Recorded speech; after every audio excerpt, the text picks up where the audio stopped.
How's it? So, it is a Tuesday and you're experiencing my back and biceps, which was an absolutely superb workout. I went straight into it after my exam, so naturally it was a bit of a stress reliever and, you know, getting that energy out. Now, with exam in mind, as well as just working out, I think I have some words of wisdom to share today. Now, you know, there's the old saying, you reap what you sow, essentially meaning, you know, the work you put in is, you know, the result you get out. So in gym context, that's very, very true, obviously. Like if you work hard in the gym and you train consistently, you're going to see results. But then obviously if you're not sleeping and eating correctly, you'll still see results, but not as drastic as they would be if you, you know, sowed even more seeds, essentially, like putting more factors in your favor towards muscle growth.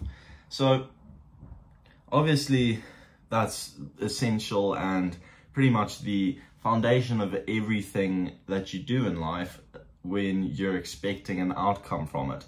You know, you put in the work and you in turn get back what you, like the equivalent that you put in.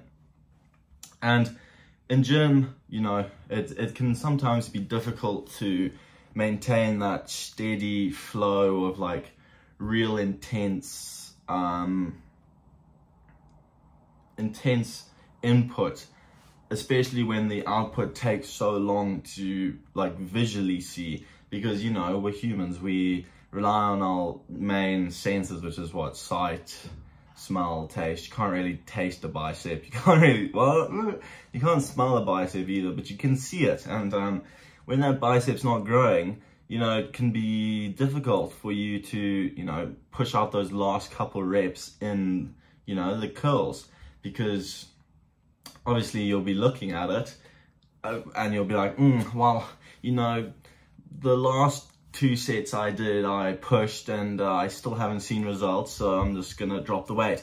Now obviously that's an extreme example. I mean, hopefully people don't actually think like that and expect to see results instantly, but especially over time, because gym is a long-term thing, it can be, as I've said previously, difficult to stay dedicated, focused, etc. But in the back of your mind, I feel like you'll never go wrong, especially with everything you do, if you just consistently remind yourself, you know, you reap what you sow. If you're putting in X amount of effort, you're going to get X amount of results, you know, which is pretty cool. Now, that brings me to the next point, which is delusion.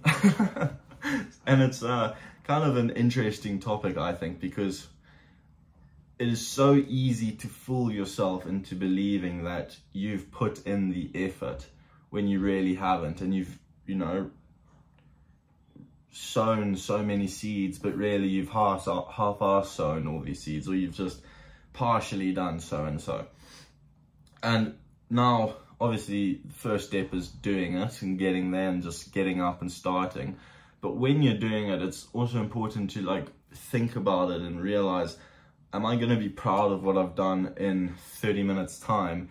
And you also have to just be honest with yourself and think, well, was this, you know, a good effort that I put in? Because a lot of people, myself included, you kind of think, well, I did it, so, you know, now I'm going to see the results. But that's not it. You know, you have to do it, and you also have to do it well. And you can't get caught up in this thought process that you've done it, so it's going to happen. No, you have to do it, and you have to do it properly to the best of your ability every single time. Otherwise, you're not going to see the results. I don't know.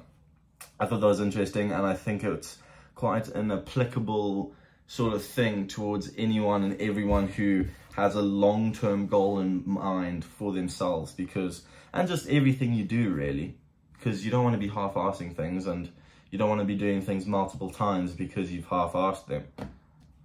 Well, you know, I hope that's slightly insightful, slightly enjoyable, slightly interesting. We'll do a quick breakdown of the workout. So, I believe we started off with lat pull downs, quite heavy, heavier than I normally do, but I was getting the reps, so no complaints. I focused less on squeeze and more on just that pull down motion. I think it's partially because that's just the sort of workout I was looking for today. I was just looking for a just wreck the weights feeling, you know, big man things, not that focused squeeze, you know, depending on your mood, on your day.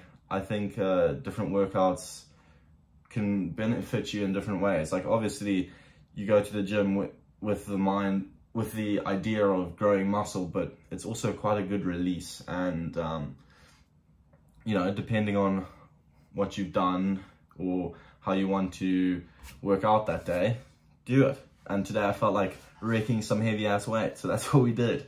And then after lat pull downs, I supersetted with bicep V-bar curls on the cable machine. Really good, just squeezed, blimming, that movement, something about it, ooh, it just gets me going. That like crazy bicep pump you get from it, especially when you do it as like your warm-up set as well, and then you gradually build it up to like the heavier weight. It's brilliant stuff.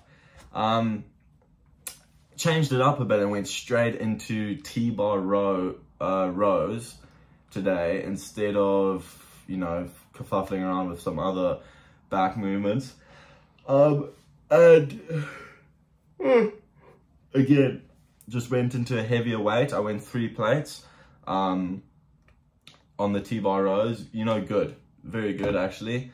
I can honestly, if I wanted to go heavier, I could, but I'm quite happy with this weight I'm currently using. I can get a good squeeze. I'm not like throwing the weight around. I like have a good like control over it, rather than, you know, going too heavy and just getting it up and using other movements, muscle groups. So I'm happy with that. Then supersetted that with drag rope curls on the cable machine and just normal rope curls, using the drag rope curls as kind of the finisher at the end of each set. Again, really good bicep pump, not really much else you can ask for in terms of a bicep movement. Then what did we do? We did rope pull down thingies, I forget what they're called, again just for the lat. You know, you kind of bring the rope out a bit at the bottom rather than in, and you can feel it go throughout the whole of your lower lat, rather than just bringing it in and you just kind of feel it on the outside, like under your armpit. So I recommend you try that, just kind of bring it out more instead of that inwards motion and feeling. And we finished it off with lower back, which was good. Now, unfortunately, as I'm saying out this thing, I just realized that I forgot a bicep movement and a back movement. I forgot my dumbbell curls, and I forgot my dumbbell overhead overhead pulls, or whatever they're called. Whatever. That's annoying though. I didn't realize I forgot that. Oh well, it is what it is. But you know, with this workout and what I've spoken about previously, and I like reflect on it and I think, okay, well, obviously this is a workout I've done and I've done it, but did I do it properly? Did I do it to the best of my ability? Initially, yes, I thought I had, but now that I've realized that I've forgotten 2 exercises, no, I haven't. And on top of that, you know, learn from your mistake and don't repeat it. Otherwise, the mistake isn't the issue to you, you know? I don't know. A little bit of food for thought. Well, anyway, I hope you've enjoyed and you can implement smidgen into your life, or at the very least, a little bit of food for thought. However, take everything I say as with a grain of salt, because your boy is no doctor, no scientist, no genius. I am just some fella. But anyway, thanks for watching. I hope you enjoyed, and we'll see you tomorrow.